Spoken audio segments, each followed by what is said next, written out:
Muy sexy. Muy buenas a todos, estamos dentro del 10%, un nuevo episodio. En este vamos a tratar el tema de la ciencia de datos, ya que creemos que es un tema que mucha gente pasa por desapercibida y al final quien tiene los datos tiene el poder. Y hoy contamos con mi colega Xavi, que no lo traemos aquí porque sea mi mejor amigo de la universidad, ni mucho menos, sino porque considero que es una persona de las más inteligentes que conozco.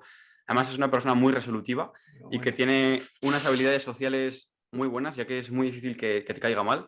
Así que vamos a empezar a hablar sobre esta temática y, bueno, preséntate tú un poco también.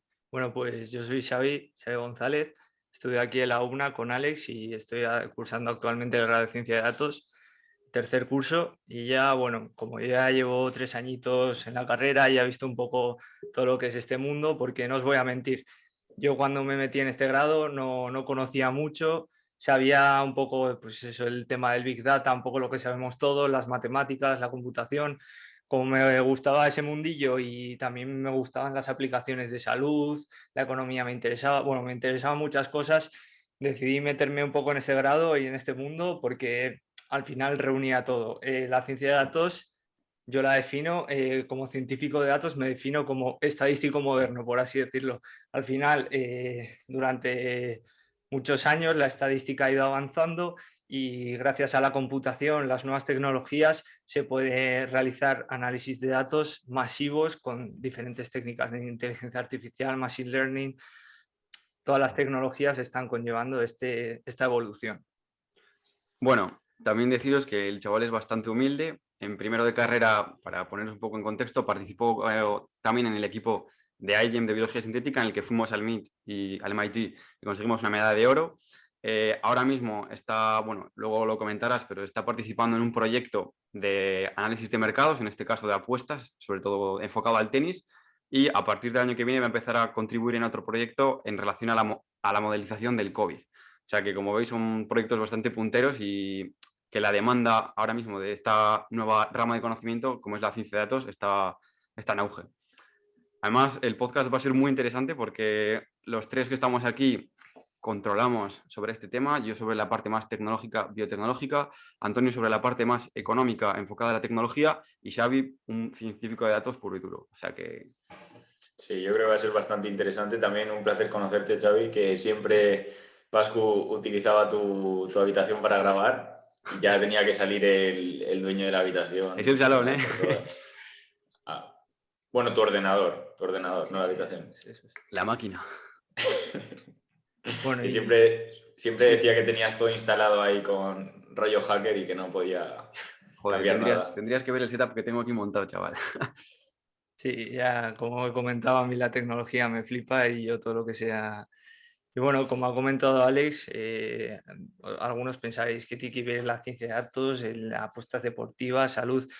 Pues la ciencia de datos es una rama de las matemáticas y la computación que se puede aplicar hoy en día a todos los sectores. Y cuando digo a todos los sectores es a todos los sectores, porque al final eh, continuamente se están recopilando datos de todo tipo que a priori puede que no sirvan, pero se pueden realizar filtros, se pueden analizar esos datos para sacar información valiosa, ya sea para empresas, como sociedad, para estimar comportamientos, para cualquier tipo de cosas. Entonces, quería poneros un poco de ejemplos. Por ejemplo, pues las redes sociales. Como bien sabéis, las redes sociales llevan un sistema de perfilamiento muy potente que ahora mismo se está criticando mucho también y es algo que creo que tenemos que hablar un poco también de todo este tema de la ética.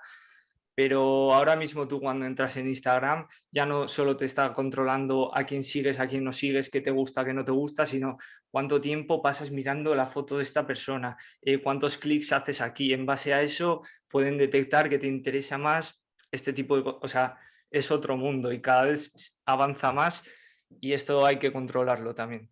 No sé si A queréis mí, entrar. a Bueno, mí eso me parece un tema muy interesante. Bueno, la primera pregunta es cómo se modela todo eso. Es decir, cómo alguien llega a la conclusión de, "Buah, voy a hacer un modelo justo para que la gente sea completamente adicta". Es decir, ¿qué variables sacan o de qué manera hacen esos modelos para que la gente se haga adicta o para eso? vale, pues es una muy buena pregunta y precisamente lo que me gusta a mí de todo esto de la ciencia de datos es que es algo muy creativo. O sea, realmente un problema se puede plantear de muchísimas maneras, avanzar por diferentes métodos, técnicas y llegar a mismas conclusiones. Entonces, el tema este de las redes sociales, Google y todas estas empresas, pues te puedes imaginar la cantidad de datos que manejan. Supongo que trabajarán con, al final tienen que usar técnicas de un coste computacional bajísimo, porque tienen que analizar muchísimos datos. Entonces, pues yo creo que tiran mucho por el aprendizaje máquina en base a todos los datos que recopilan, entrenan a máquinas que van aprendiendo y luego, claro, esto es muy complicado. Utilizarán miles de algoritmos y técnicas para cualquier tipo de cosas. Es que según oí yo, Instagram tenía 140 variables que utilizaba como inputs. Es decir, una Para locura. el perfilado, Sí. dice, Y es que puede ser tranquilamente. cualquier tontería. Utilizaban el sensor de luz del móvil para ver cómo de cerca estabas del móvil. Utilizaban la rotación para ver si rotabas. Utilizaban, pues si hacías zoom en una foto. Todo. En plan, en la posición que lo tenías, de por ejemplo, para detectar si lo tienes sin más en la mesa o estás prestando atención activa cogiendo el teléfono o lo tienes en el bolsillo y te lo has dejado sin querer. Claro, pero es que pueden obtener datos de todo tipo. O sea, si lo tienes en el bolsillo, pueden estar calculando la velocidad a la que andas y de ahí pueden sacar tu estatura, pueden sacar incluso tu edad por lo fuerte que puedes pisar el suelo. O sea, pueden sacar datos infinitos. Incluso el tipo de vida que lleves, si eres una persona sedentaria, si no. Y quería comentar también, porque mucha gente, la ciencia de datos, dice, vale, aplicar técnicas de lo que sea, modelar. Esa es la última parte, por así decirlo. La parte que más cuesta y más quebraderos lleva es el filtrado de datos. Tú te puedes imaginar, tú has dicho que Facebook utiliza 140 variables. Pues de esas 140 habrán hecho una selección porque realmente tendrán pues 1000 o más. O sea, todo ese proceso de seleccionar variables, poner bien los datos, este dato sirve, este no, eso se llama preprocesamiento de datos y es realmente un quebradero de cabezas porque depende totalmente del tipo de problema, o sea, es otro mundo. Sí, yo lo he hecho muy básico en una asignatura que tenía de Biodata y sí que es buena chapa, Sí. la verdad. Si quieres, vamos a volver un pelín al tema de, pues, cuánto se puede saber con los datos, porque yo creo que a mucha gente le va a parecer bastante interesante. Luego volvemos a, pues, la ética de usar datos en las redes sociales y todo eso. Vale. Pero si quieres hablamos de, en plan, cuánto se podría llegar a saber de una persona con, por ejemplo, su ubicación en el día a día y tal, porque es que muchas veces se nos olvida eso, de todos los datos que damos y todo lo que pueden saber con esos datos. ¿Cuánto crees que podrían saber en plan de a qué nivel crees que alguien que conozca los datos de tu móvil puede llegar a saber de una persona? Vale, pues aquí también es importante porque cuando se obtienen datos de una persona realmente se obtienen, o sea, los datos no se obtienen de una sola persona, no son independientes, es más a nivel poblacional. Entonces, ya no solo es por donde te estés moviendo tú, es, por ejemplo, casualidad.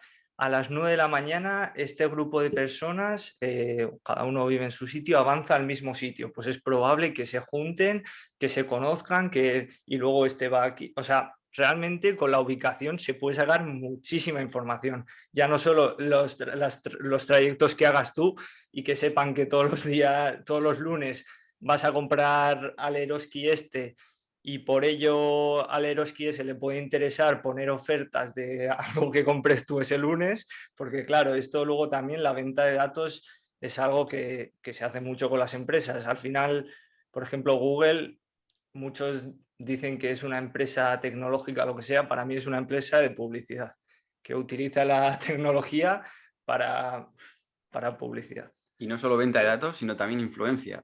Puedes contar, si quieres, el caso de Donald Trump, la campaña que hizo en Bueno, eso era relación a... Facebook, pero... Fue Donald Trump. O sea, aparte de lo de Facebook, yo me Vale. refiero a lo que hizo Donald Trump en las elecciones, lo de Cambridge Vale. Analytica. Sí, bueno, eso ahí hubo una venta de datos por parte de Facebook que aún se está juzgando. Sí, Y lo que hizo Cambridge Analytica, que por cierto creo que la empresa tuvo que cerrar, ahora han abierto con otro nombre, perfiló 12 tipos de personalidades o así, y infirió en personas más vulnerables para obtener el voto a Trump. Por ejemplo, se identificaban en unos estados en concreto que eran clave para ganar las elecciones.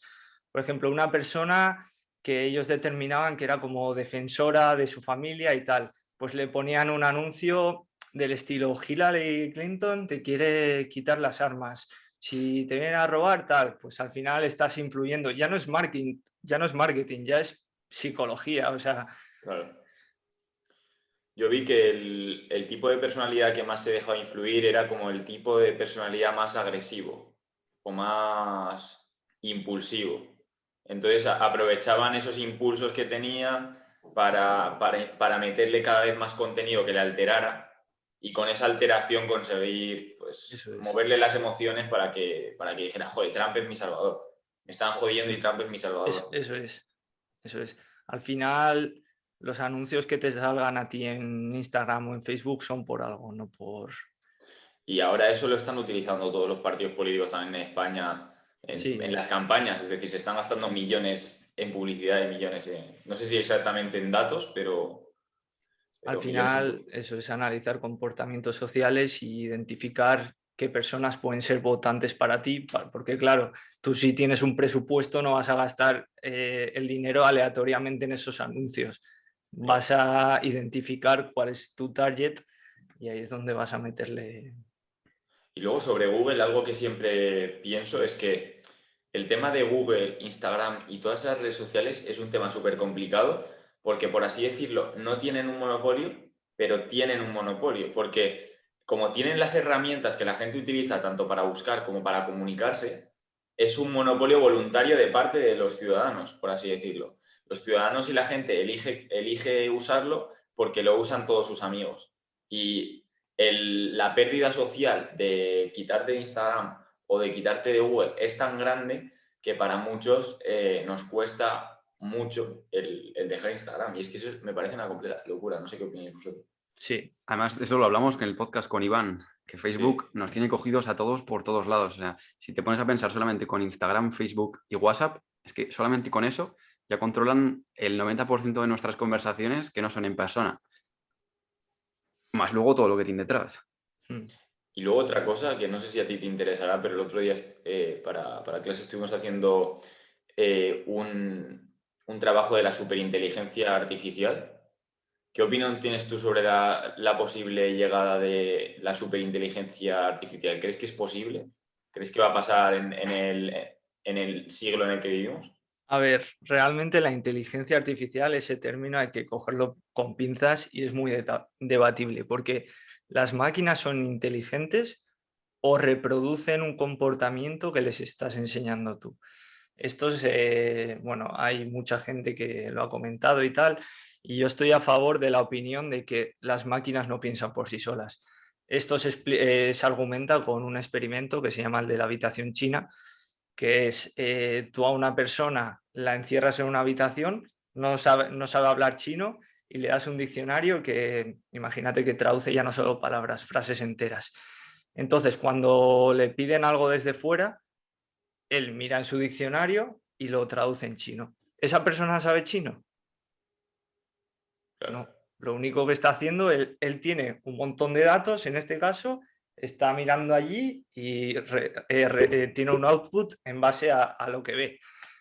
Para Claro. mí eso es la inteligencia Pero artificial. tú imagínate pero yo hablo de la superinteligencia artificial, que será el momento en el que Ah, las máquinas, la superinteligencia, la singularity, lo que se dice singularity, que es cuando la inteligencia colectiva de las máquinas supere a la inteligencia de los humanos a un nivel que no seamos capaces de entender la superinteligencia de las máquinas. Y que, por ejemplo, los temas que para ellos son simples, para nosotros sean súper complejos y que puedan resolver absolutamente todos los problemas del mundo, las vale. máquinas. En ese aspecto también yo creo que sí, pero ahora mismo cuando diseñas una inteligencia artificial está capacitada para resolver cierto tipo de problemas. No, no ha llegado a ese nivel tan abstracto de se tendrían que reprogramar para aprender otro tipo de cosas que no estén preparadas para hacer. Pero, por ejemplo, vi un experimento de un par de robots que los pusieron a hablar entre ellos y desarrollaron un lenguaje completamente nuevo que los científicos que lo programaron ni siquiera entendían, se estaban comunicando y no entendían ni qué estaban diciendo y los tuvieron que desactivar. Ostras, qué pasada. Sí, sí. Es que imagínate que por lo que sea, conforme avanza la tecnología, porque al final sabemos que eso es exponencial, ahora mismo encima Sí. que estamos en el boom de la inteligencia artificial, imagínate que se consigue modelar cómo funciona el cerebro humano, todas las sinapsis, todas las neuronas, todo. Entonces realmente podríamos decir que aprende por sí sola y que Bueno, puede ya aprender de... precisamente, justo hace poco un profesor nos comentó que así como en años pasados, pues la conquista de la luna, la conquista de tal, ahora mismo se está hablando de la conquista del cerebro y Estados Unidos está invirtiendo muchísimo dinero en neurociencia y neurociencia computacional. Realmente cuando se descubra eso, cómo funciona realmente el cerebro, ya sea a nivel químico, a nivel matemático, y seamos capaces de modelar el cerebro, ojo. Es que parece así a grandes rasgos una... Yo estuve investigando porque realmente es yo la carrera que quería estudiar, pero aquí en España no había como tal y aquí en España para estudiar neurociencia tienes que hacer medicina entero y luego especializarte en eso y al final en vez de 3 4 años como sería en Reino Unido o 5 si haces un doctorado serían 8 o 9 o los que Sí. sean. Entonces a mí no me apetecía hacer eso, es decir, veía que sería más interesante estudiar algo y ya si me apetece me hago el grado de 4 años o 5 años para especializarme. Pero es que a grandes rasgos parece un sector castigado de que no se le encuentran aplicaciones prácticas así rápidas o solo se dedican a la investigación. Pero es que yo creo que mucha gente que sabe neurociencia y que está en ese sector, si tienen la ayuda de la tecnología, ellos no saben todo el poder que pueden tener, porque es el futuro, es decir, el descubrir el cerebro y el conquistar, por así decirlo, el cerebro, es conquistar el mundo, porque cuando tú sabes cómo funciona exactamente un cerebro, ya, aunque sea cruel, tú tienes el poder de crear sistemas que influyan directamente a las personas, pero a otro nivel, porque sabes exactamente cómo funciona. Y ya no solo eso, vas a tener capacidad de recrear y simular esos comportamientos. En un ordenador, recrear pensamientos. Va a ser una locura. Y Estoy hablando de entender, recrear, porque evidentemente sigo con mi tesitura de que una máquina no es inteligente por sí sola. Y eso para las empresas es súper atractivo. O sea, sería la nueva era del marketing. Al final puedes influir a las personas porque conoces cómo se comportan en cualquier... Puedes crear un modelo que simule cómo puede reaccionar una persona o un grupo de personas eh, según diferentes, yo qué sé, diferentes situaciones que se den, Estímulos diferentes o... estímulos que les des. Y a partir de ahí, pues puedes encaminarlo hacia tu objetivo final, hacia los resultados que tú quieres obtener. Y ya no solo eso, si conoces el funcionamiento del cerebro, ¿quién no dice que lleguemos al punto en el que se pueda unir el cerebro-máquina? Instalarte una especie de procesador en tu cerebro y utilizarlo, vamos, como si fueran ordenadores nuestras cabezas. como en Matrix, que se cargan ahí, por ejemplo, Kung Fu, Karate, no sé qué, se cargan ahí la máquina y ellos practican en su cerebro en Matrix y aprendían esas habilidades solo por meterse en el cerebro. Y Elon Musk está intentando hacer eso. No sé si habéis oído el proyecto de Neuralink, Sí, está pero experimentando con cerebros de cerdos y tal. sí, lo he visto, pero también he leído mucho sobre Neuralink y realmente ahora mismo está muy verde y es más un proyecto de la leche de ingeniería porque han conseguido hacer los implantes estos con hay unas máquinas que te implantan, te realizan directamente la operación de ese chip. A nivel de ingeniería es una pasada, pero a nivel de neurociencia realmente no han avanzado en nada. O Claro, sea, porque es que él encima lo que me sorprendió dijo, yo no necesito gente que sepa neurociencia. En plan, me da igual. Yo solo necesito gente inteligente que sepa matemáticas, que sepa programar y ya aprenderemos neurociencia por el camino. Yo sí, no sé si esa visión es la mejor a nivel de A entender el ver, cerebro. yo, a ver. yo creo que no. O sea, la tecnología y la ciencia tienen que estar dadas de la mano.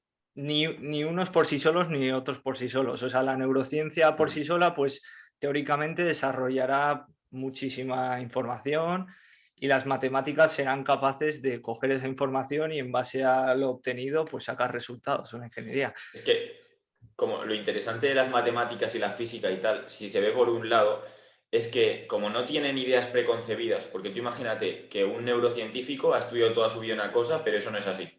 En plan, se lo han enseñado mal porque no se ha llegado a descubrir tanto como para llegar a lo que exactamente es lo que hace que funcione el cerebro de una manera. Pues si llega un matemático o un físico que no tiene absolutamente ni idea y piensa en simplemente resolver problemas, quizás pueda llegar a más al no tener ideas preconcebidas que el otro. Yo creo que lo muy interesante sería que por ejemplo, se me acaba de ocurrir ahora, que hubiera como dos grupos separados, uno de solo matemáticos y físicos sin contacto de los otros y otro de neurocientíficos que supervisaran desde fuera sin estar en contacto con los otros. Que dijeran, ostras, pues esto es interesante, que han dicho, intentaran ir por ese camino. Como que Pero, si están ahí como de una máquina de hacer ideas los matemáticos y los físicos. sin embargo, yo ahí te quiero decir que es muy importante a la hora de modelar y todo este tema, que un profesional lo esté validando continuamente.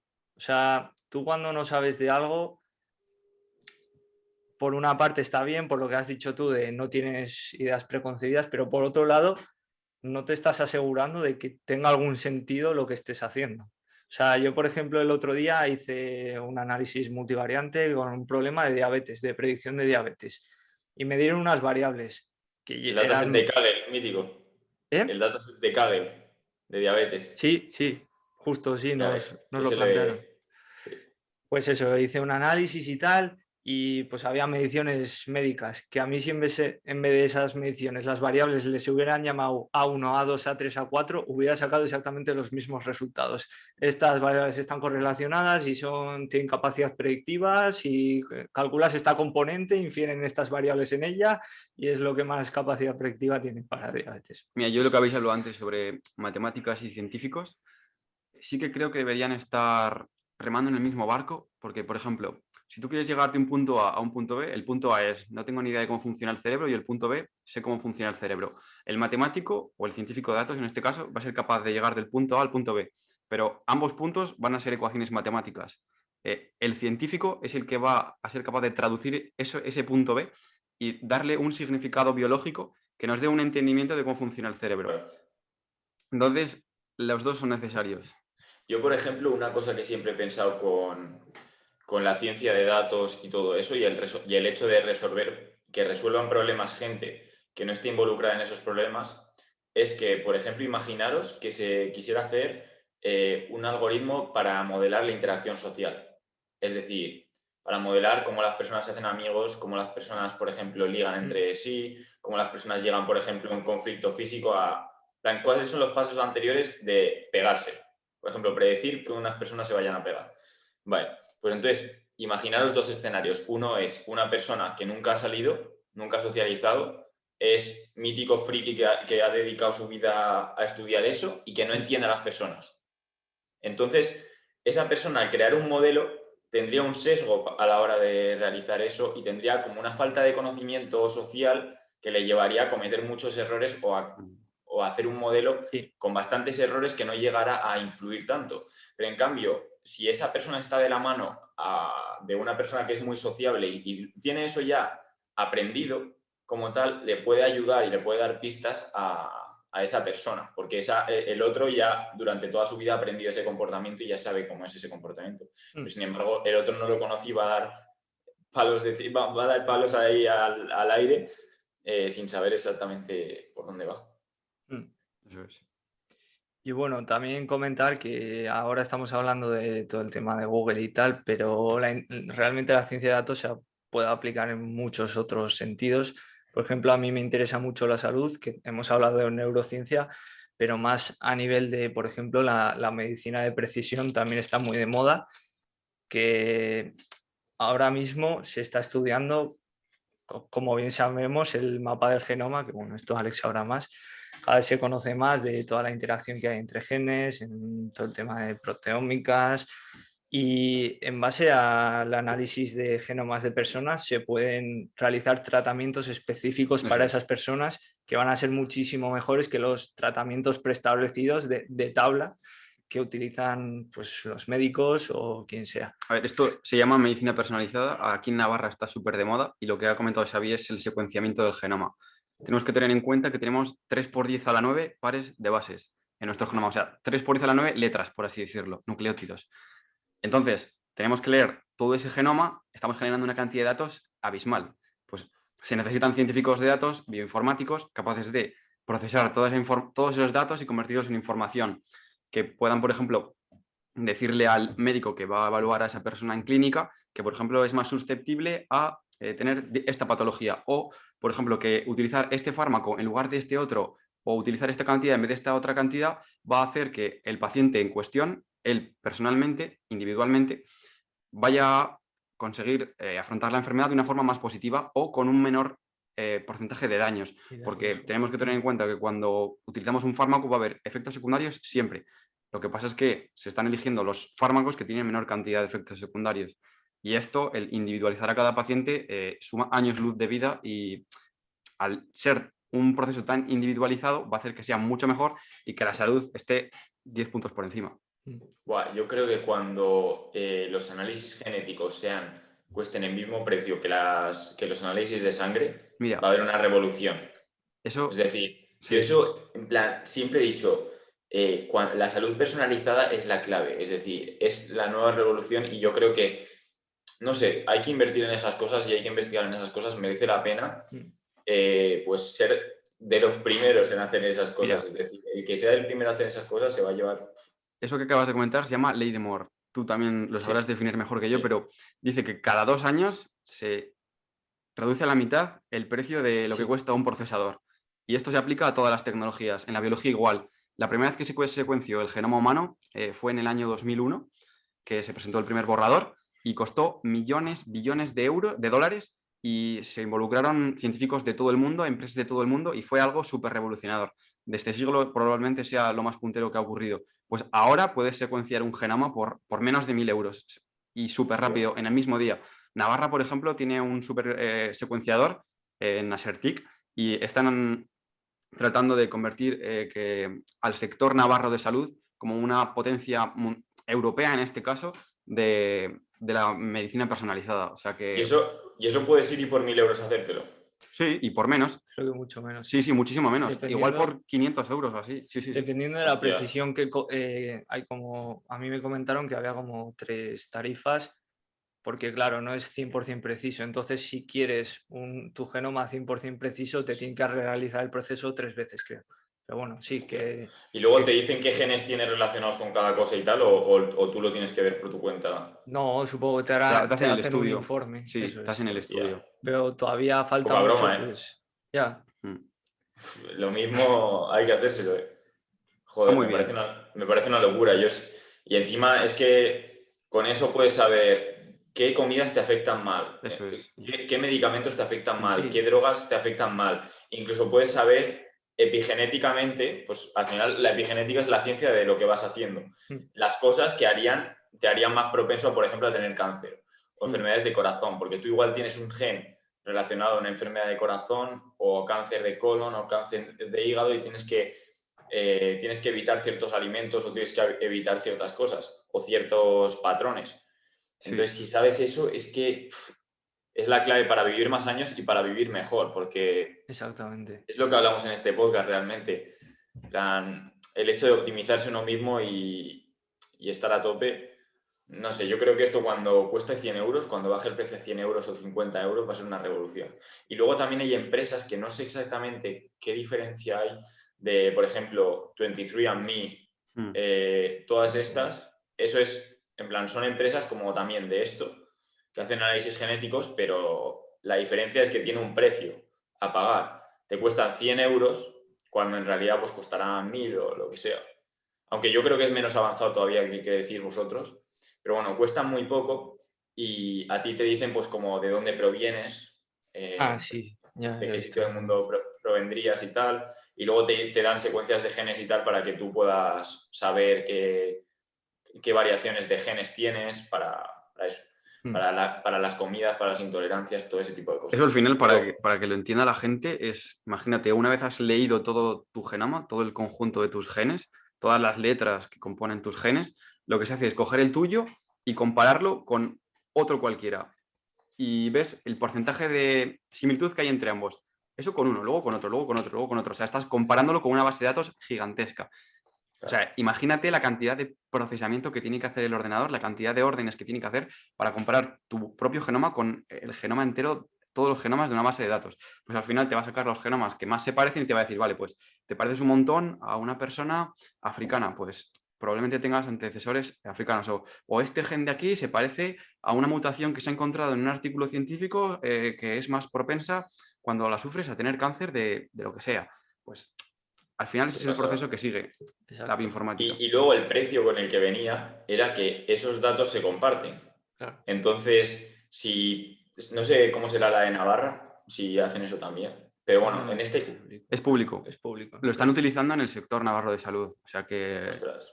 de Pues putísima en madre. esta el precio en sí era que tú lo que tienes que hacer es, en plan, cuando tienen tu genoma, se lo pueden compartir, por ejemplo, una compañía de seguros y tú tienes un gen de amor al riesgo, de que te encanta el riesgo y que es más propensidad al riesgo. Entonces, es mucho más probable que tengas un accidente de coche, entonces lo van a compartir con las compañías de seguros y te van a poner el precio mucho más alto. Y también, pues, si se comparten a empresas que te puedan contratar, si tienes ciertos tratos de pues, más impulsividad, no sé qué, cosas relacionadas con, por ejemplo, criminalidad, que tú puedes no ser un criminal, pero tener genes que se asocian con la criminalidad y el cometer asesinatos y esas cosas. Y entonces ya la empresa no te contrata de, bueno, por si acaso este sea un loco, no le voy a contratar. Entonces eso presenta un tema ético bastante Sí, delicado. es Y lo yo, más. la opinión que tengo es que eso solo me lo haría si, en plan, yo si me hago eso, me inventaría un nombre falso, un DNI falso y tal, y me compraría ese test. Y que, vamos, y que hagan lo que quieran con eso. Pero es que yo eso sí que pagaría el precio completo pues 1.000 euros en vez de 100 para tener mi privacidad protegida, porque yo creo que eso es bastante importante y que vendan datos en una información tan delicada sí que es un peligro. También te digo, es algo súper normalizado, ¿eh? O sea, por poner un ejemplo de actualidad, el COVID. ¿Qué se hizo en el primer momento? Lo primero que se le ocurrió hacer a cualquier científico de todo el mundo, cuando llega el primer paciente con COVID, lo primero que se hace es extraerle una muestra al paciente y secuenciarlo para saber qué, porque el virus ha entrado dentro del paciente, entonces puedes secuenciar el genoma del virus. Y una vez tienes secuenciado el genoma del virus, puedes estudiarlo y ver cómo se comporta para luego, por ejemplo, poder producir la vacuna frente a ese virus. Que bueno, no voy a entrar en cómo se ha realizado la vacuna, pero para que entendamos un poco aplicaciones que puede tener esto de la secuenciación. Y Sí. quería comentarte, que sé que te gusta, como has hablado del tema de privacidad, de a ver dónde está tu genoma, quién lo tiene, ¿por qué no unir esto a la tecnología blockchain? Ya ves.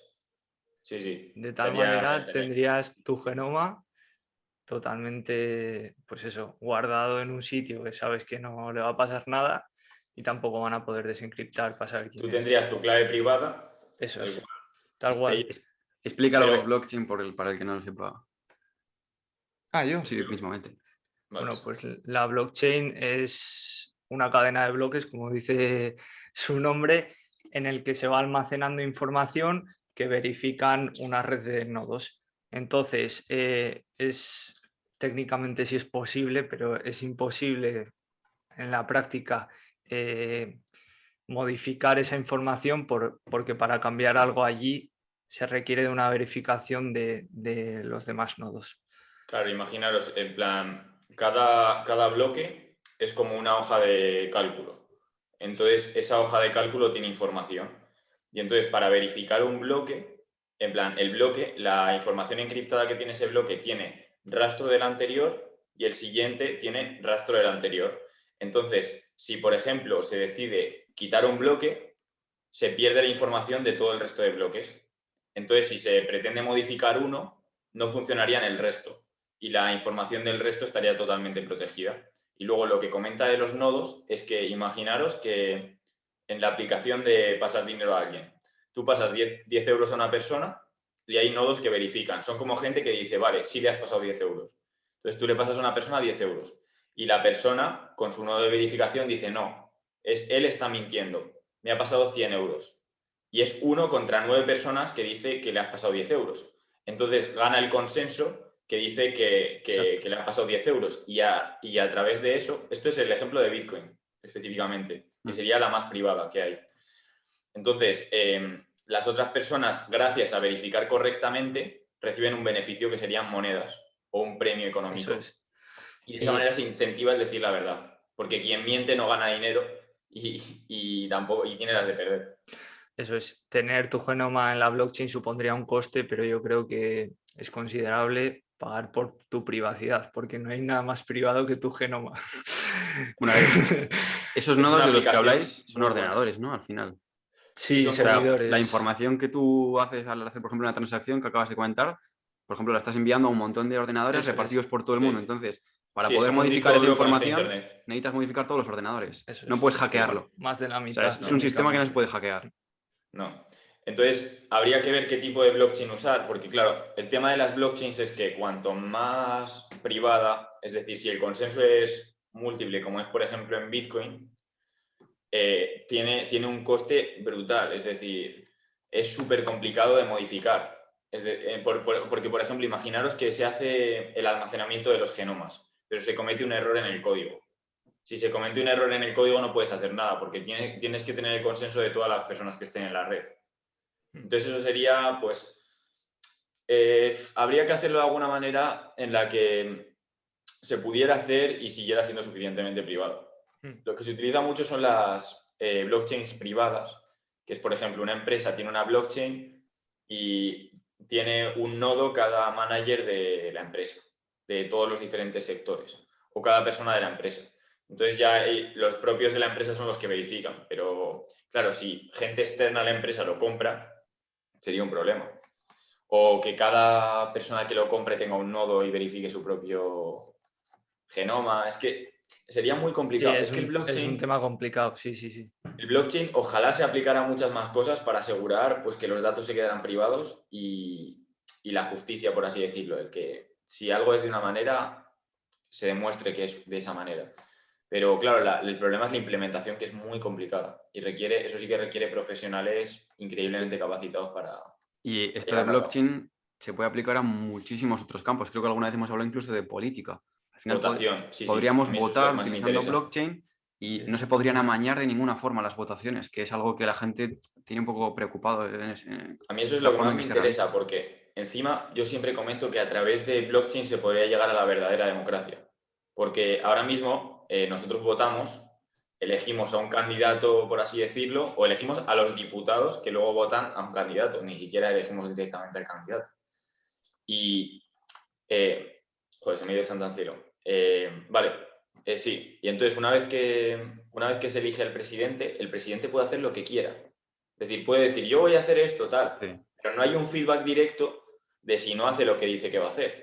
Entonces yo creo que con el blockchain, si por ejemplo funcionara la votación con blockchain y las decisiones importantes con blockchain, si una persona se compromete a realizar algo a través de, por ejemplo, un pacto con blockchain o algo así, y si no lo hace es penalizado o se va directamente, así se incentivaría el decir la verdad y el, joder, hacer cosas no por campaña, sino porque vas a Y además, hacerlo. votamos cada 4 años utilizando block y supone un coste terrible el ir a votar todo el mundo, el organizar eso, luego el recuento, lo que hay que pagarle a la gente que lo hace. Con blockchain al final únicamente necesitas una conexión a internet. Pues podrías votar no cada 4 años, igual cada X meses para poder, como dices tú, determinar algunos asuntos de interés o de gran importancia que puedan estar requiriéndose en ese momento y que no sea el presidente el que decida en todo momento durante esos 4 años y que haga lo que él quiera. De esta forma Claro, habría mayor democracia también. y luego en las redes sociales, que eso sería completamente imposible hacerlo por el tema de actualizaciones, porque con blockchain si no se pueden hacer actualizaciones sería muy difícil, pero a mí me parece una flipada si hubiera redes sociales que no se pudieran modificar. Me parecería increíble, porque no podría haber censura. Y si en los medios tampoco se pudiera modificar, no podrían luego los medios borrar una noticia y decir nunca hemos dicho eso. No sé si os habéis leído el libro 1984. Sé de qué va. Vale, pues es como de, básicamente es un gobierno que engaña a la gente, por así decirlo, y les hace creer mentiras. Entonces, por ejemplo, una estrategia que tenía era cambiar las fechas de los periódicos y cambiar las informaciones de los periódicos para que la persona piense que una cosa había pasado hace 10 años en vez de hace un año. Entonces le distorsionaban la visión de la realidad porque todo el mundo pensaba eso, porque es la información que le presentaban y no tenía ninguna manera de comprobar otra cosa. Entonces se repetían muchas veces mentiras hasta que la persona creía que la mentira era la realidad. Entonces, si no se pudieran modificar las noticias, ni se pudiera modificar los datos que salen, cosas así, ni los errores de la gente, cuando una persona comete un error que no pueda quitarlo, eso sería increíble, porque así la gente tomaría responsabilidad de, joder, he cometido un error. Y ya está, ¿sabes? O podrías ver la historia, porque muchas veces se habla del adoctrinamiento, pues tú podrías ver la historia como sucedió en las distintas fuentes. Y una fuente que, por ejemplo, hable algo que la gente no quiera oír, no se pueda censurar. Sí, está claro. La blockchain es una tecnología muy potente. Y luego, si quieres, lo que habías mencionado anteriormente, coméntanos un poco del proyecto ese de apuestas que estabas haciendo, porque me ha parecido súper interesante. Bueno, realmente este año me apetecía hacer algo ya que tenía ya conocimientos básicos después de 2 años de carrera y lo comenté con un profesor de finanzas de la universidad que a él le gusta mucho el tenis y tal y me dijo que él solía trabajar con apuestas deportivas. Entonces realmente no hemos hecho nada de machine learning y porque él trabaja en otro campo. Lo único que hemos trabajado es pues viendo la capacidad de predicción de las casas de apuestas. Hemos tenido en cuenta varios sesgos porque tú sabes que las casas de apuestas en los odds tienen horquillas, que eso es el margen de ganancia que tienen ellos. Sí. Entonces, esa horquilla no se divide, por ejemplo, en el tenis, que solo hay 2 personas jugando. Si hay una horquilla de un 7%, lo lógico es pensar, pues irá la mitad para uno y la mitad para otro. Pues no, realmente no. Entonces, nosotros partimos de la idea de que la capacidad de predicción de las casas de apuestas es muy alta y lo único que tenemos que estimar es cómo se reparte esa horquilla para sacar las probabilidades reales del partido en concreto. ¿Y cómo sacas la horquilla? Vale, pues la manera más simple sería dividir pues, en la mitad. Pero luego hay diferentes métodos basados en sesgos, por ejemplo, el FLB, el Favorite Long Bias, que es un sesgo que hay acerca del favorito, que realmente cuando hay mucha diferencia entre el favorito y el no favorito, se está sobrevalorando al no favorito en este caso. Entonces, realmente reparten muy equidistantemente la horquilla. Si eres capaz de calcular ese sesgo, que hay diferentes métodos matemáticos, estaría sacando las probabilidades implícitas. Al final, para que se entienda fácil, su objetivo es predecir mejor las probabilidades de que gane uno o gane otro que la propia casa de apuestas lo hace. O sea, sí, sacar las cuotas de una forma mejor que la casa de apuestas. Yo creo que lo que se refería más es saber hacia dónde tiene puesto el ojo la casa de apuestas y es como que la casa de apuestas también hace apuestas para llevarse beneficio la propia casa de apuestas. Sí, entonces buscar a cuál lleva su beneficio para poder aprovecharte de la otra que tendría más probabilidades porque la casa de apuestas le ha dado menos. Sí, le ha dado más probabilidades. Básicamente las casas de apuestas a ti te proporcionan unos odds, pero esas no son las probabilidades reales. Ahí, si sumas, sale más de un 100%, que es imposible. Esa horquilla que hay se divide entre los dos y si estimas esa horquilla precisamente vas a obtener las probabilidades intrínsecas de la casa de apuestas. Si partes del axioma que la casa de apuestas tiene bien medidos las probabilidades reales, pues obtienes las probabilidades reales. Y en base a eso luego puedes gestionarte tu propia, pues como quieras apostar. Y con ese proyecto que estáis haciendo, ¿también estáis haciendo como un modelo de inversión en apuestas deportivas? No, realmente no. Sí que verificamos utilizando algún método de apuestas, pero no con ningún fin. Joder, pues estaría guapo que hicierais un backtesting. Un backtesting de a ver cómo... Sí. Plan, y eso no os cuesta nada hacerlo, en plan probar. Sí, no, tenemos una base de datos con un montón de partidos y sí que miramos las capacidades predictivas y todo. ¿Y qué tal? ¿Cómo va? De momento. Realmente creo que las casas de apuestas en torno a un 80 y pico, o sea, bastante alto la tienen, solo que eso, tienes que calcular bien la horquilla, ahí siempre estás cometiendo un error. Que las casas de apuestas predicen con 82% de precisión, dices. No me acuerdo exactamente cuándo. No, es el accuracy en base a los resultados de todo el dataset que hay, sí. Ah, vale, el accuracy que obtenéis vosotros. Sí, pero nos basamos en las probabilidades de las casas de apuestas, entonces sí. Claro. Bueno, aún así, joder, que es un proyecto súper interesante. Mm. Y luego también me comentó Alex que te interesaba bastante lo del análisis de cuantitativo en la inversión y todo eso. Sí, bueno, Cuéntame un poco de eso. las finanzas también es un campo que me gusta porque al final pues el mercado es algo muy difícil de predecir, siempre lo ha sido, pero hoy en día, bueno, como bien sabréis, el mercado está dirigido por las máquinas, por la inteligencia artificial y por bots. O sea, hoy en día hay muy pocos Más o inversores. menos, ¿eh? Yo creo Sí, que sí. pero más o menos. No del Bueno, todo. no, Porque hay sí, fondos sí. luego gigantes que lo hacen todo a Eso, mano. sobre todo los fondos grandes, pues tú seguramente cuando vayas a una asesoría te esté llevando tu dinero un bot, es lo más probable, porque al final mayor precisión y menor gasto. Eso una vez lo programas. Pero yo lo que he visto es que creo que eso va a cambiar en cierto modo porque antes se estaba sacando mucha ventaja, no sé si sabes de qué es el High Frequency Sí, Trading, HFT, sí. pues se estaba sacando mucha ventaja de eso y eso se consigue ventaja porque hace las operaciones más rápidas que lo que puede hacer una persona normal. Mm. Entonces la ventaja es realmente no en predecir de una manera u otra, sino en que como compran y venden más rápido, pues se sacan Exactamente. ese... De Pero hecho, cuando se iguale el poder computacional mucho más y suba todo el poder computacional en general, cada vez va a ser menos, va a tener menos beneficios esa estrategia. de Y va hecho, a ganar más beneficios el análisis cuantitativo, que es al final encontrar huecos en el mercado, fallos en el mercado, pero eso no son simplemente un bot que tú cojas y venga, haz lo que sea, ¿sabes? No funciona no siempre, funciona sino así, sí. que son estrategias que buscan huecos en el mercado, pero esos huecos muchas veces lo encuentra tu competidor y cuando lo encuentra tu competidor se cubre rápido y ya deja de funcionar. Exactamente. De hecho, te iba a comentar que en Wall Street, cerca de lo que es la bolsa, los pisos están cotizados están carísimos precisamente porque utilizan esos pisos para poner los ordenadores para que estén más cerca del servidor y tengan antes la información, un milisegundo de latencia menos para que sea capaz de detectar antes algo que el otro. O Claro. sea, es una competencia eso Por eso brutal. yo creo que no merece la pena el enfocarse en eso,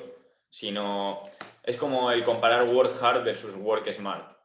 Los que trabajan de manera inteligente, que son pues, los fondos cuantitativos que tienen matemáticos, físicos, gente súper inteligente detrás que hace modelos para encontrar los fallos que cometen otras personas, Sí. yo creo que eso es lo que de verdad funciona y que muchas veces esos modelos tienen el alfa, el ganar al mercado, el tener independencia de si va bien o va mal el mercado. A Sí, mí los fondos eso alfa absolutamente. me parecen una pasada porque independientemente, si tienen modelos adecuados de riesgo, independientemente de cómo vaya el mercado, van a ganar, suba o baja. Por ejemplo, sería muy interesante que comentaras qué puede hacer un quant en su día a día, sobre todo en Estados Unidos, que está más desarrollado ese sector, y cómo consigue obtener tal cantidad de dinero y por qué es tan interesante que una empresa contrate a un quant. Pues mira, sinceramente no conozco así a ningún quant personalmente, pero yo creo que el 80% de sus jornadas se las pasan leyendo papers y aprendiendo modelos nuevos que salen todos los días, porque es que es tanta la competitividad que tienes que estar al día en cualquier cosa y el mercado es tan volátil, cambia tanto. Y aparte, yo creo que en estos temas te tienes que especializar en algo. Habrá muchos tipos de quants que cada uno se especialice en algo, porque no puedes Claro, abarcar, materias primas, lo que hablabas por antes de las ejemplo, materias primas, de traquearlo con drones o en lo los que sea, cultivos o con cámaras. análisis de speeches de pues, directores de empresas, hay mil cosas, NLP, hasta análisis de riesgo, finanzas, habrá de todo. Y también tenlo en cuenta, en plan, tú si llegas a ser buen quant, la empresa te puede pagar hasta un número y tú ganarás dinero con lo que te dé la empresa, pero si tú eres un buen quant, te piras de la empresa y metes tu dinero, que al final, si lo haces bien, vas a ser una máquina de hacer dinero. Hombre, también creo que las empresas en Estados Unidos, los quants tienen un sueldo que es altísimo, pero ganan más por los pluses que son eso, en base a lo que generan les dan un plus. Claro, si están invirtiendo millones, ese plus, pues, aunque sea un pequeño porcentaje, pues Claro. se hacen millonarios. Para que la gente lo entienda, un quant es como la persona que pues, tiene un conocimiento amplio de datos, estadística, finanzas, que es el que diseña los propios modelos de inversión para la firma. Y que luego la firma, en base a esos modelos, pues, por ejemplo, tome decisiones o los utilice para invertir directamente. Por eso digo que yo creo que aunque se les pague mucho a los quants, creo que no se les paga suficiente. Porque en lo que hacen se basa la empresa entera, el modelo entero de la empresa. Sí, pero Para yo creo que invertir. es una especie de simbiosis, porque la empresa le pone la tecnología y el dinero y él pone sus conocimientos. Y Claro, aparte, en esos grupos, yo creo que hay pocos lobos solitarios. Se suele trabajar en grupo no, porque se sin duda, necesitan expertos de todo tipo. sin duda. Y que un modelo, por ejemplo, deja de funcionar muy rápido Eso, sí, sí. o Mira, has por hecho un ejemplo, backtesting mal. lo que habéis comentado sobre NLP, yo creo que eso es súper interesante que cuentes la noticia que me contaste a mí hace unos meses sobre el petróleo, todo lo que se puede hacer con la ciencia de datos. Otro ejemplo, otra aplicación más. Pues leí que eso, hacían análisis de imagen satelital para pues traquear materias primas, pues yo qué sé, para ver campos de trigo, a ver cómo estaban ese año y para hacer predicciones de cuánto va a costar. No sé, es una locura. O sea, ha llegado a tal punto que cualquier cosa que te imagines la Los hacen. discursos. También el procesamiento del lenguaje natural es algo que se está avanzando mucho. Ahora mismo, pues, como era el GPT-3 se llamaba, No me acuerdo. pues tiene un nivel de análisis del habla espectacular. Todavía no se han llegado a analizar sentimientos, pero ya hay máquinas que hasta van pillando un tema de ironías y todo ese caso. Claro, y en función de toda esa información que obtienen a través de esos discursos, a través de esas imágenes, pueden luego realizar un modelo un algoritmo que pueda ayudar a predecir en bolsa de una forma más, no sé cómo decirlo, de una forma más perfecta. Realmente Y lo, si analizas discursos, o sea, ya no es solo lo que se diga explícitamente, se pueden dar a entender muchas cosas, o sea, es muy complejo, o sea, yo creo que lo más importante de analizar discursos sería detectar el engaño, en plan, cuando una persona está engañando y está mintiendo, porque muchas veces los discursos se hacen con intención. Es decir, creo que lo más importante de analizar un discurso no es las palabras como tal, porque las palabras no a eso importan en iba, absoluto, a eso iba. sino es detectar la intención de la persona. Y si detectas la intención de la persona, pues, ¿sabes? Porque, por ejemplo, la Fed ahora mismo, no sé si sabes lo de... Bueno, tú seguro que te gusta eso, sí, pero realmente los modelos de inflación, como, ¿sabes? Los modelos de inflación que puso la Fed hace tiempo, pues hay bastantes cosas que indican que están mal puestos, que están mal medidos y que la inflación realmente es mucho más alta de lo que dicen. Mm. Y de hecho ahora con la inyección de liquidez que están haciendo pues a través del coronavirus y tal, y al entrar en circulación, pues cada vez la inflación está creciendo bastante rápido en Estados Unidos. De hecho, el último mes ha crecido un 1% solo en un mes, que para ser un dato así que no varía demasiado es bastante. Entonces, el hecho de que la Fed tenga medido mal, por ejemplo, la inflación, porque con el cálculo anterior que se hacía, que lo que han hecho es descontarle pues, el precio de la vivienda, le han dado menos peso, se hace llamadas a las personas y dicen de por cuánto venderían las viviendas en vez de computar el precio real de las viviendas y en vez de un 6% es de un 2,7% lo que dicen que es. Y Mm. eso también cambia la fórmula de la tasa de interés, es decir, lo que ganan los ahorradores por prestar dinero y lo que cuesta el tomar dinero. Entonces, por ejemplo, la Fed dice que todo va bien y si se pudiera detectar a través de detección de habla que están mintiendo, se podría saber que la situación va mal o que va bien o lo que sea. Exacto, sí, sí. Y es que luego también la ciencia de datos no únicamente aplica para estos campos económicos que acabamos de hablar, es que aplica para cualquier otro campo de interés. Un ejemplo, la salud, por volver a lo de antes, y luego si queréis comentamos otro tipo de sectores. Hasta hace poco no, sigue sin saberse. Todos sabemos que el deporte es bueno para la salud, pero nadie sabe por qué. ¿Por qué el deporte es bueno para la salud? Pues, por ejemplo, El otro día estuve leyendo un estudio que había analizado personas, las mismas personas, y les analizaba todos los metabolitos que secretaban su cuerpo en el momento en el que hacían ejercicio, a las 3 horas, a las 5 horas, a las 7 horas, y así. En el momento de hacer ejercicio, un tipo de ejercicio, como puede ser un ejercicio de fuerza, un ejercicio de resistencia o no hacer nada. Y imagínate la cantidad brutal de datos que pueden sacarte, la cantidad de metabolitos, el tiempo al que se secretan, la cantidad en la que se secretan, toda la abismal cantidad de datos de un montón de personas, porque claro, al final necesitas muchísimas personas para que un estudio sea estadísticamente significativo y se pueda extender a toda la población, puedas extrapolar toda esa información a todo el mundo. Pues imagínate la cantidad de análisis de datos que hace falta para, por ejemplo, entender por qué el deporte, algo tan importante como por qué el deporte es tan bueno para la salud, o cualquier otro estudio de interés que se pueda realizar. Al final, cada vez en la era del Big Data estamos pasando hacia un momento en el que estamos consiguiendo mayor cantidad de datos. Y es que lo importante no es que cada vez conseguimos más datos y que por tanto podemos obtener más información, sino que el exceso de datos en sí mismo es un problema, porque no sabemos en qué datos fijarnos y al final nos están haciendo perder tiempo. Entonces, ahí también reside la importancia que ha dicho antes Xavi sobre el preprocesamiento de los datos. Pero es que Claro, no es que solamente eso, es que cualquier industria le puede venir súper bien tener un científico de datos, porque puedes estar analizando el comportamiento de tus consumidores o la demanda que puede generar cualquiera de los productos que estés interesado en sacar y puedes ahorrarte el sacarlo al mercado simplemente simulando una situación en la que tú lo sacas y ves el comportamiento del consumidor. Que también yo eso no estoy tan a favor de usarlo para ese tipo de cosas. Bueno, está bien en ciertas ocasiones, pero yo soy más de la mentalidad de Steve Jobs de los usuarios no saben lo que quieren.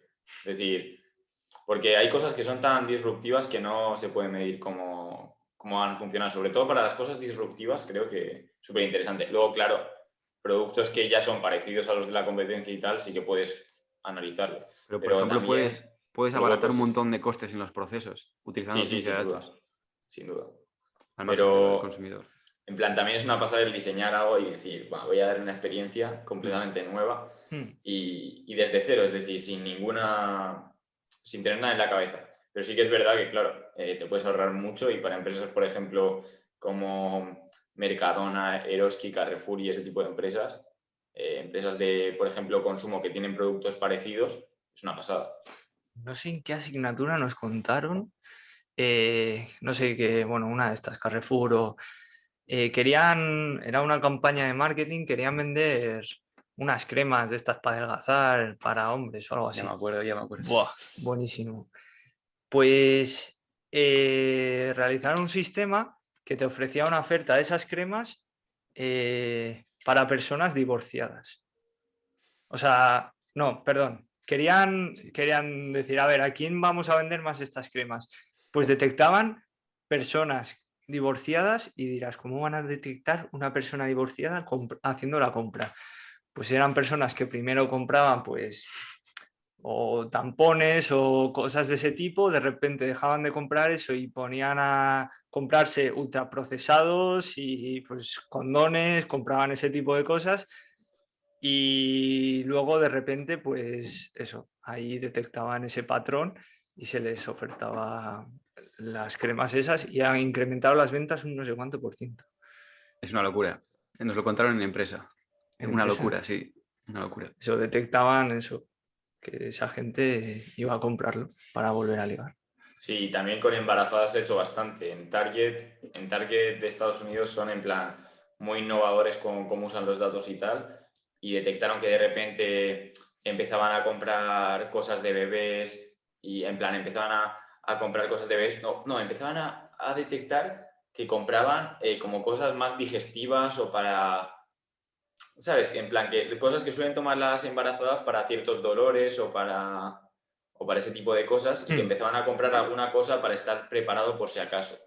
Entonces, como veían que luego iban a tener un bebé, ya les ofrecían en plan un Sí, montón de cosas para bebés y tal, oferta, no porque sé qué, tal. O sea, encima en un bebé se gasta una pasta sí. que sí, que es de los públicos más críticos que puede tener un supermercado y aprovecharse de que justo lo compre todo en tu supermercado.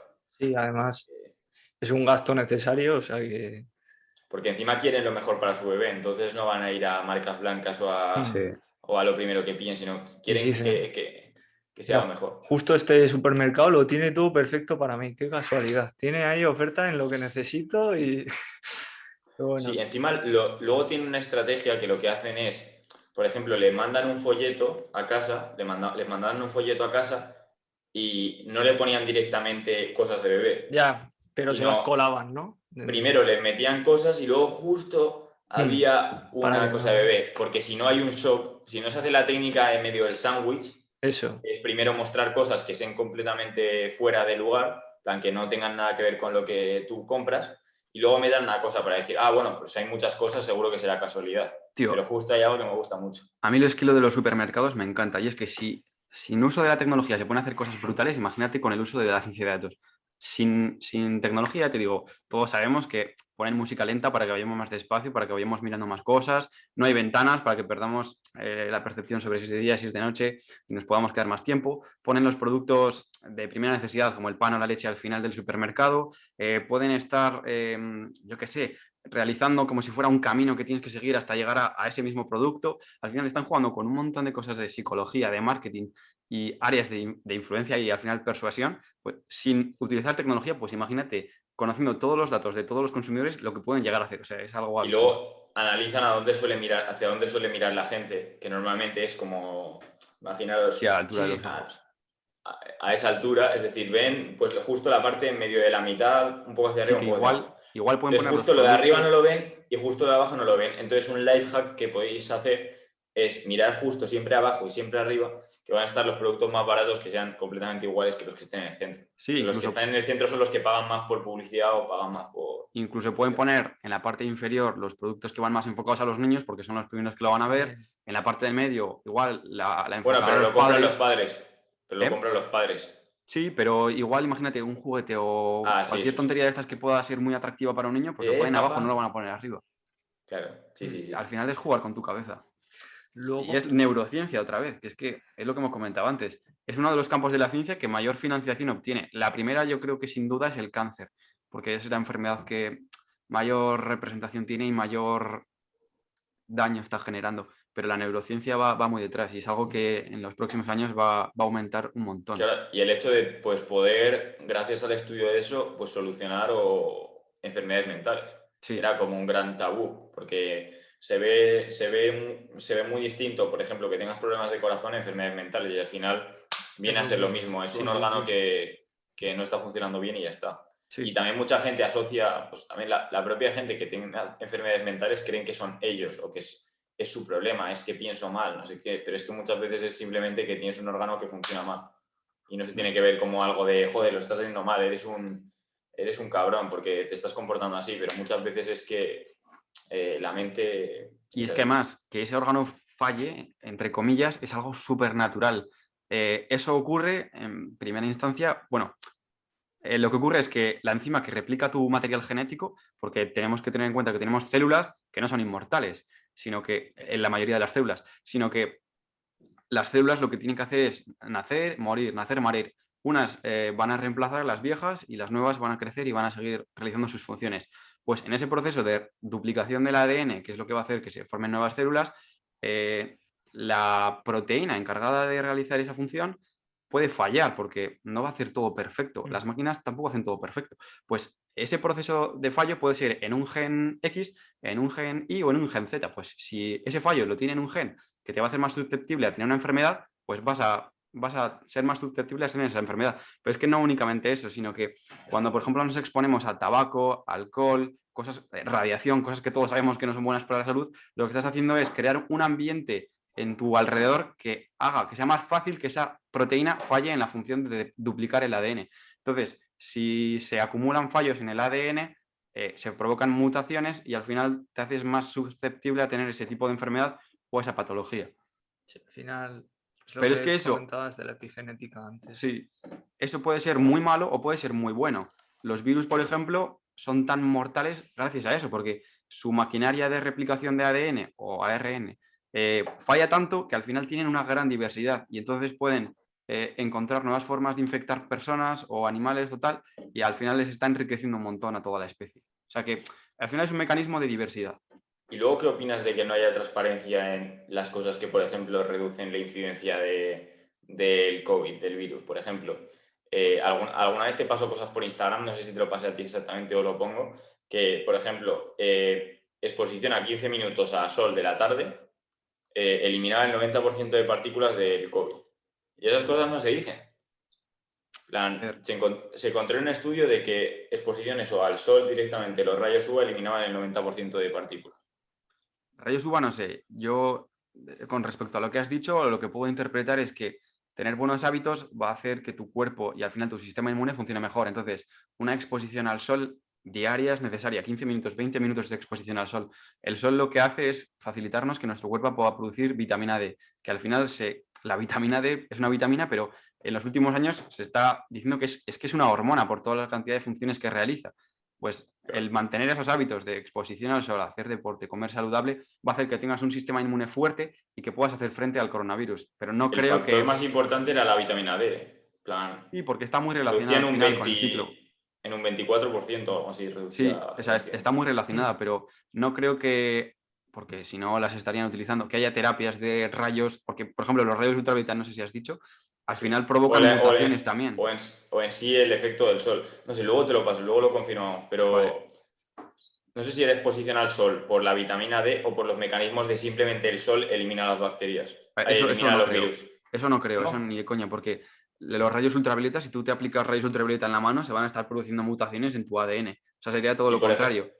Pero, por Si ejemplo, la temperatura también, en las saunas elimina un porcentaje bastante alto de las partículas del virus por el calor en sí.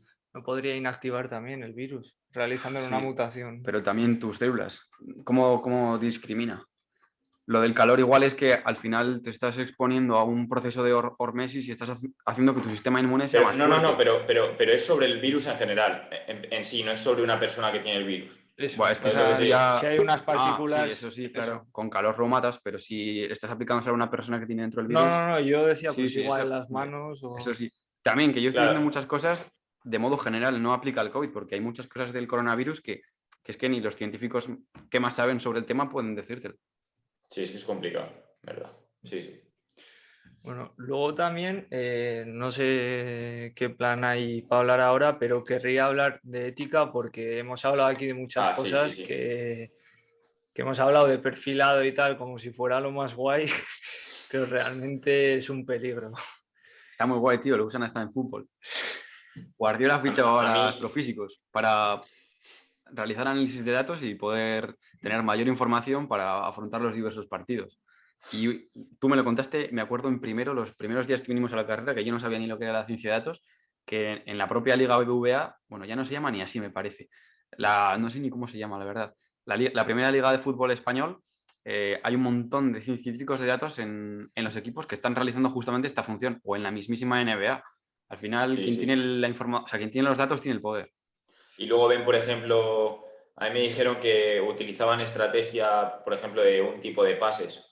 De que antes el juego era más bonito, por ejemplo, en la NBA, antes el juego era más bonito, había más mates, había más cosas, pero ahora lo que buscan es dar pases justo para pasárselo al tío que mete triples y tener a un tío que tire desde lejos, porque así no tiene que evadir a la defensa para estar en un mejor punto de tirado, sino que buscan a gente súper buena que justo le puedan pasar el balón y tire, y eso es lo que han encontrado que tiene mucha más probabilidad de marcar mucho más goles. Pero bueno, vamos a lo de la ética. Sí, bueno, al final esto es como todo, la tecnología está muy bien, pero hay que usarla de una manera correcta. La privacidad es algo muy importante y que no se puede vulnerar así como así. Y sí que es verdad que tú cuando ingresas a distintos tipos de aplicaciones o tal, te dicen términos y condiciones de privacidad.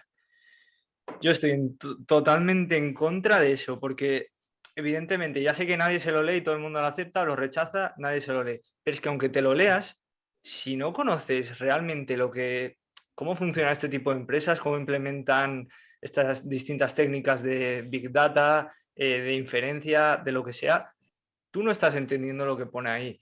Es como si estuviera escrito en otro idioma, aunque te lo pongan en castellano y lo leas, una persona que no sepa de todo esto no va a entender lo que pone realmente, no va a entender el trasfondo de todo eso.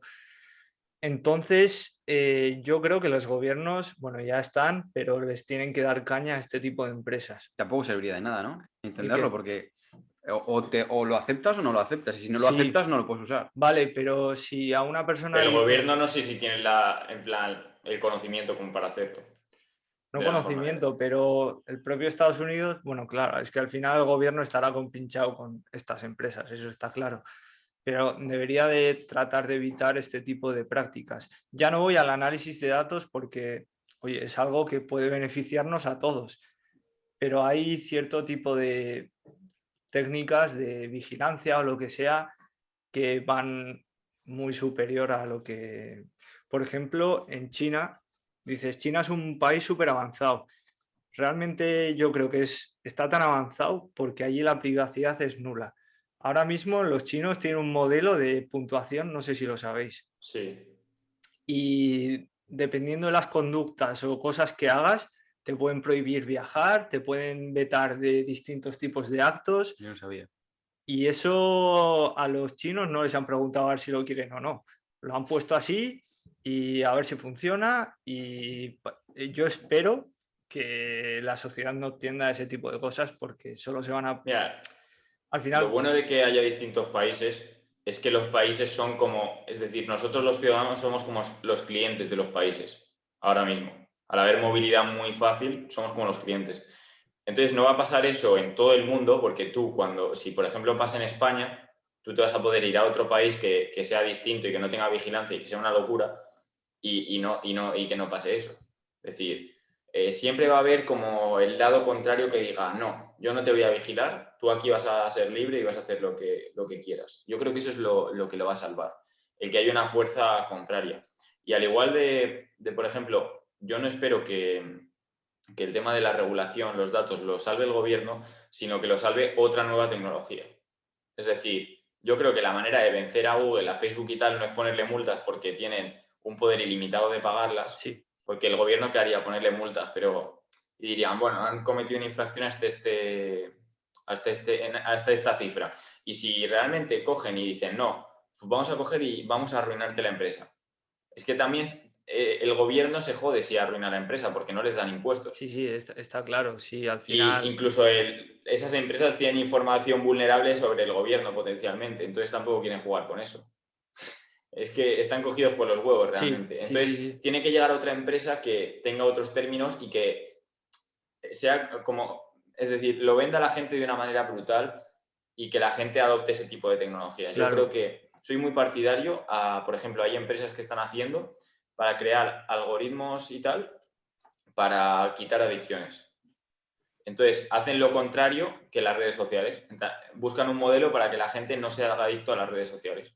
Y implementan ese tipo de tecnologías para que la gente no pueda ser adicto. De hecho, yo soy soy como muy defensor del discurso que tenía Steve Jobs antes de morir, que decía que un teléfono no debía ser para ver entretenimiento y tal, sino que un teléfono debería estar hecho para comunicarse. Entonces, por eso decía que no le iba a aumentar el tamaño de la pantalla, porque si le aumentaba el tamaño de la pantalla, la gente estaría pasando mucho más tiempo en el móvil.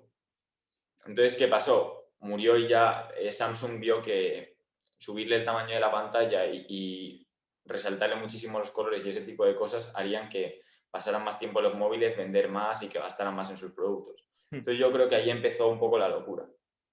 Y que si se vuelve un poco atrás y se crean diferentes tecnologías que no incentiven eso, eso puede ser la única solución.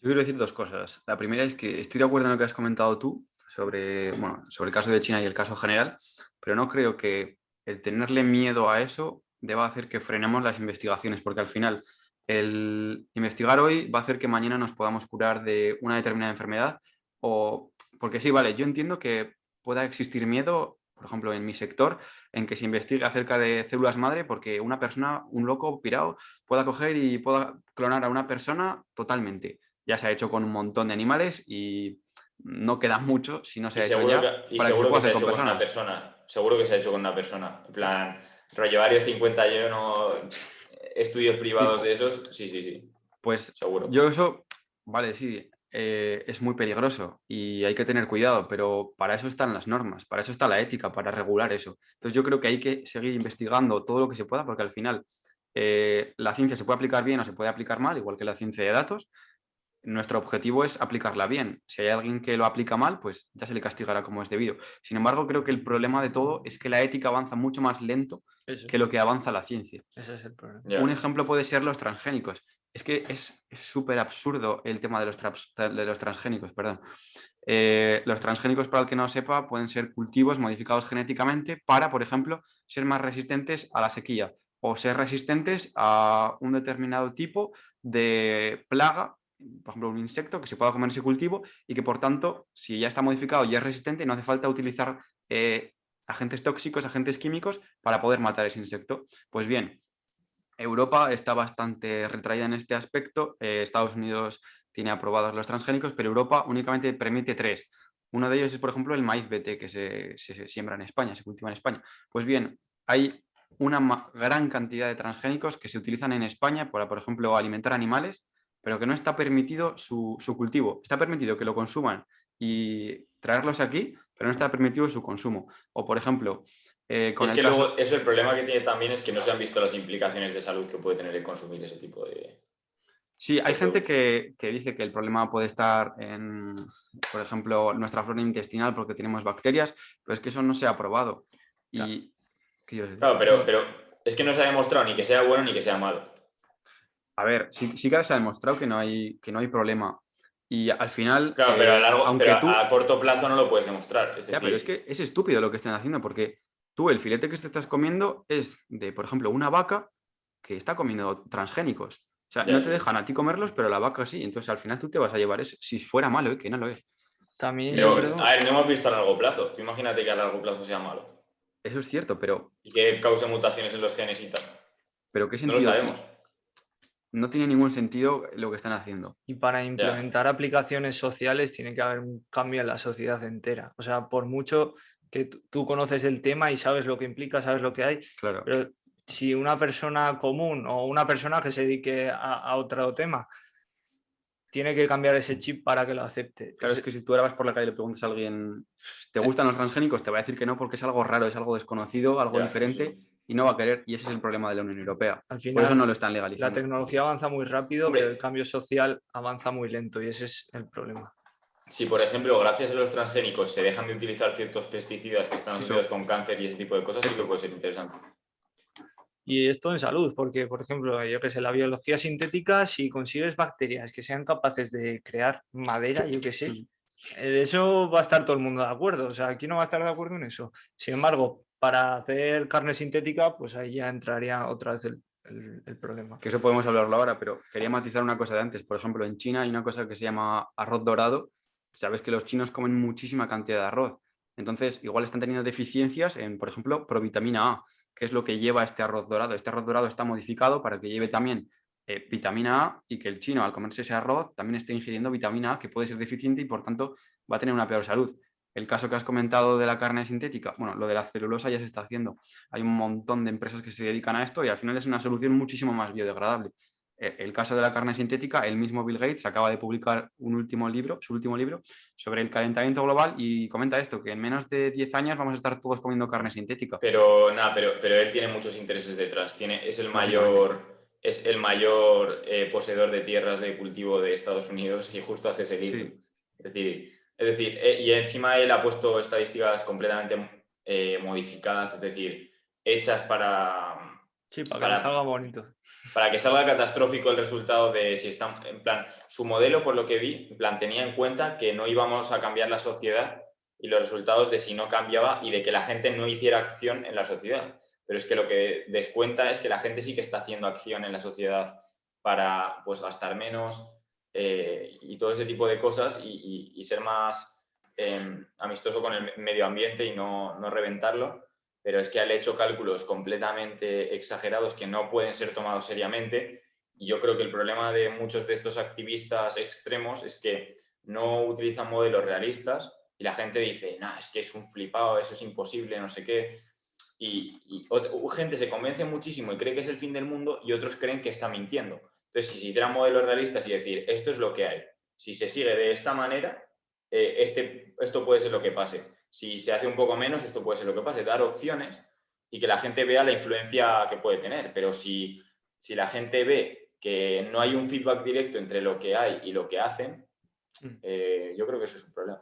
Sí, pero sí. Los estudios son muy manipulables y pues tanto Bill Gates como los políticos cuando hablan, interpretan información, siempre hay ahí un sesgo, siempre hay algo que no explican del todo. Yo de casi nada de lo que dijera Bill Gates ahora me fiaría como para llevarlo a cabo en mi día a día, es decir. A ver, yo creo que siempre hay un interés detrás de todo lo que diga cualquier persona tan influyente como es Bill Gates, pero es que lo bueno de eso es que es una persona muy influyente y al final, si tiene mucho poder, mira, por ejemplo, Elon Musk, las barbaridades que ha conseguido hacer en bolsa con simples tweets, o es que ni poniendo un tweet, poniéndolo en su biografía, pues Bill Gates igual. Al final, yo creo que sí que vamos a llegar a un punto en el que estemos consumiendo carne sintética y mucho antes de lo que creemos. Pero la cuestión es que te voy a dar dos filetes y no vas a saber cuál es el que es sintético. Pero si él no sabe si es en plan... Es que esto se puede aplicar a muchas cosas que sean negligentes, es decir, puede causar negligencia el que tenga tanta influencia, porque si no se sabe exactamente si va a ser igual que otros alimentos o si lo vamos a procesar bien y ese tipo de cosas, y yo le está empujando como que va a ser lo que utilizamos en 10 años, sin ni siquiera ver cómo afecta eso a las personas, pues es un problema, yo creo. Ahí tienen que entrar los científicos y sobre todo las personas que se encargan de divulgar la ciencia. Pero yo creo que se va a empezar a consumir mucho antes de que cuando se sepa que es completamente seguro, por el hecho de que si no es inseguro, ya se puede decir que es seguro. Pero que no sea inseguro no quiere decir que sea seguro. Sí, porque, por ejemplo, durante durante décadas se han hecho cremas solares que tenían elementos que son cancerígenos y luego se ha descubierto mucho más tarde. Pero es que las compañías siguen metiendo elementos que tienen la misma estructura y que son cancerígenos, pero la nueva versión de ese elemento cancerígeno.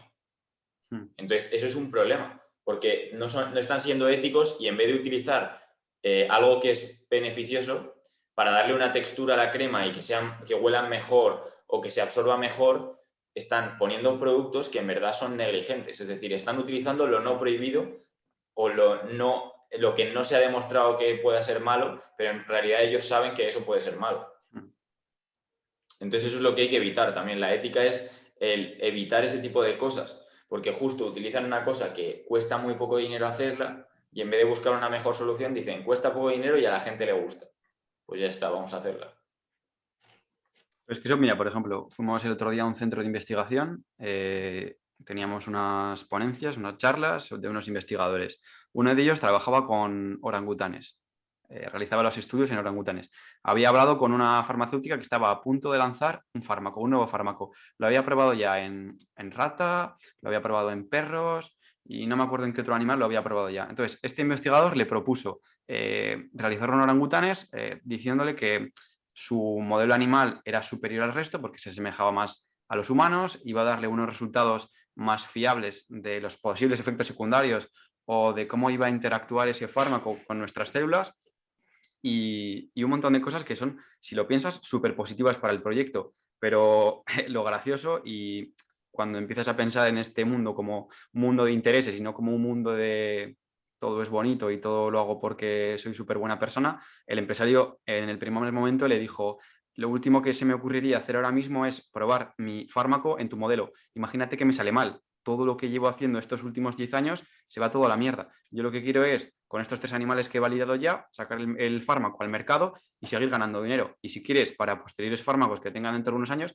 ya lo validaremos en tu modelo. Pero no lo vamos a hacer ahora porque lo único que quiero es lanzar ya el fármaco y empezar a ganar dinero. ¿Que es científicamente correcto? Por supuesto que no, pero empresarialmente es lo que se suele hacer. Por eso hay que ver eso con pinzas siempre. Yo, en plan, intento consumir el mínimo de cosas de ese aspecto. Incluso dejé de usar crema solar completamente porque no me fío de ninguna, en verdad. En plan, creo que el riesgo es mayor, es decir, es mayor el de usarla que el de no. Bueno, luego la gente se puede informar por su cuenta y tomar sus propias decisiones. O bueno, luego hay cremas solares que no tienen ese tipo de ingredientes y también se pueden usar. Son muchísimo más caros. A ver, y luego voy a decir una cosa ahora, pero simplemente quiero dejarla en el aire, no comentar yo al menos nada. es una reflexión que un amigo me hizo el otro día y es que el objetivo de una farmacéutica, ¿cuál es? ¿Curar la enfermedad o vender fármacos que ayuden a mantener al paciente con vida mientras afronta? O sea, al final la farmacéutica sí que está contribuyendo muy bien a la salud del paciente, Claro. aunque no consiga curar la enfermedad del todo, porque le estás permitiendo tener más años de vida. Pero una farmacéutica, ¿qué prefiere? ¿Tener a una persona o a un grupo de personas o a una entidad comprando fármacos todo el rato para mantener a una persona con vida o de repente curar la enfermedad? Lógicamente, Ya. yo como persona, y espero que todas las farmacéuticas del mundo prefieran curar la enfermedad de golpe, pero estoy seguro de que hay alguna persona miserable que quiere embolsarse de dinero y que prefiere mantener a una persona todos los años pagándole unos fármacos para mantenerla con vida que curarla de golpe. Que no te quepa duda. Yo estoy convencido que hay gente que de verdad piensa como yo y prefiere curarle a las personas, pero seguro que también está la otra vertiente. Por ejemplo, se me ocurre una enfermedad.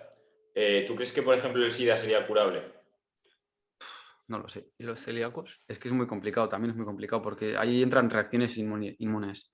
Los Hombre, celíacos, con la terapia génica sí que se podría. hombre, Bueno, pero también es muy cara. eso se está estudiando ahora. Eso ahora mismo, justo el SIDA está súper en auge ahora, porque se están desarrollando un montón de tecnologías biológicas que están permitiendo realizar avances que antes no se podían. El Es que yo creo que SIDA, la mayoría de enfermedades que se denominan incurables, en realidad son curables, pero no interesa curarlas. o en vez de buscar el remedio, ¿por qué no buscas el evitar la infección? En el Claro. sentido de el SIDA, si no recuerdo mal, entra por unos receptores específicos, ¿no? Hmm. No sé si son útiles para otra cosa, pero se puede eliminar por mutación. Por ejemplo, el ébola, que justo me cayó en un examen el otro día. El ébola, existen unos receptores que hay personas que tienen y hay personas que no los tienen. Si tú tienes los receptores y entras en contacto con el ébola, vas a sufrir la enfermedad. Sin embargo, hay gente que no tiene esos receptores. Entonces, es imposible que tengan el ébola. Por eso. Ahora bien, esas personas que no tienen esos receptores mueren a muy Claro. temprana edad por otros problemas derivados con esos receptores. Pero es simplemente un ejemplo para que podamos entender que entendiendo estas bases moleculares se pueden curar las enfermedades. Pero es un proceso súper complicado que necesita muchísima financiación, muchísima investigación, Claro. porque tú puedes Es que decir, luego vale, dices, quito este ¿por qué receptor, pero invierte? ¿y eso qué involucra Sí, en el sí, resto de evidentemente. procesos? Yo lo que te decía del SIDA es siempre que ese receptor pues esté controlado y se sepa Sí. lo que hace específicamente, pues Hmm. CRISPR al cigoto y Es que Sí, sí. el problema también del querer curar a una persona directamente es que no tiene tantos incentivos. Entonces tú, por ejemplo, igual estás invirtiendo 5 o 10 millones de tu dinero sin la esperanza de que puedas curar a una persona, simplemente por investigar. Pero en cambio es bastante más fácil hacer algo que no funcione perfecto, que encima se pueda vender y te dé beneficio y que ¿sabes? Te dé el incentivo directo de poder crear algo. Entonces es un tema muy complicado y Sí. yo creo no que ahí sé. también entra, yo creo que el futuro de la farmacología es la simulación. Cuando Hmm. lleguemos a unas capacidades de cómputo inimaginables y sepamos, pues eso, cómo funciona el genoma, reacciones químicas y todo eso, y se puedan simular procesos de, pues eso, si introduzco este fármaco a una persona con estas características, simular eso con diferentes personas en diferentes vidas, con diferentes condiciones. Ya te Ya digo, ves. para eso la capacidad de cómputo tiene que ser, pues, si ya simular una célula será imposible ahora mismo, pero yo creo que es el futuro. Sí, Joder. desde luego. La verdad es que es una pasada. Estamos hablando de cosas De todo. súper interesantes y yo creo que a cualquiera que esté escuchando esto estará flipando. Mira, Porque, se me acaba de ocurrir en relación con la ciencia de datos, ya para terminar, un programa que tiene la Universidad de Columbia, British Columbia, que está en Canadá, que se llama POG. Ahora mismo no recuerdo las siglas, pero básicamente lo que hacían era coger personas que están en estadios muy avanzados de cáncer, que ya es prácticamente imposible que puedan curarse, por no decir que es imposible, y lo que hacían era realizarles un análisis genético para ver en qué forma está afectándoles el cáncer, porque el cáncer es una enfermedad súper compleja que tú tienes, por así decirlo, células malas dentro de tu organismo que se están multiplicando como locas, pero es que unas no son iguales que otras, entonces es muy difícil poder realizar una terapia contra esas células. Pues lo que hacían era investigar esto, cómo se comportaban tus genes y en qué momento te encontrabas, y mediante un análisis bioinformático, que es donde entra la ciencia de datos, utilizar fármacos de otras patologías, como por ejemplo una chica, lo que hicieron fue utilizar un fármaco que se utiliza cuando tienes diabetes y se lo introdujeron a ella, se lo recetaron teniendo cáncer, para aumentar su tiempo de vida unos meses. Ese era Ya el sé simple cuál es. objetivo. Eso es lo que se está usando para la longevidad, ese fármaco. Sí, no sé, o sea, había un montón de ejemplos.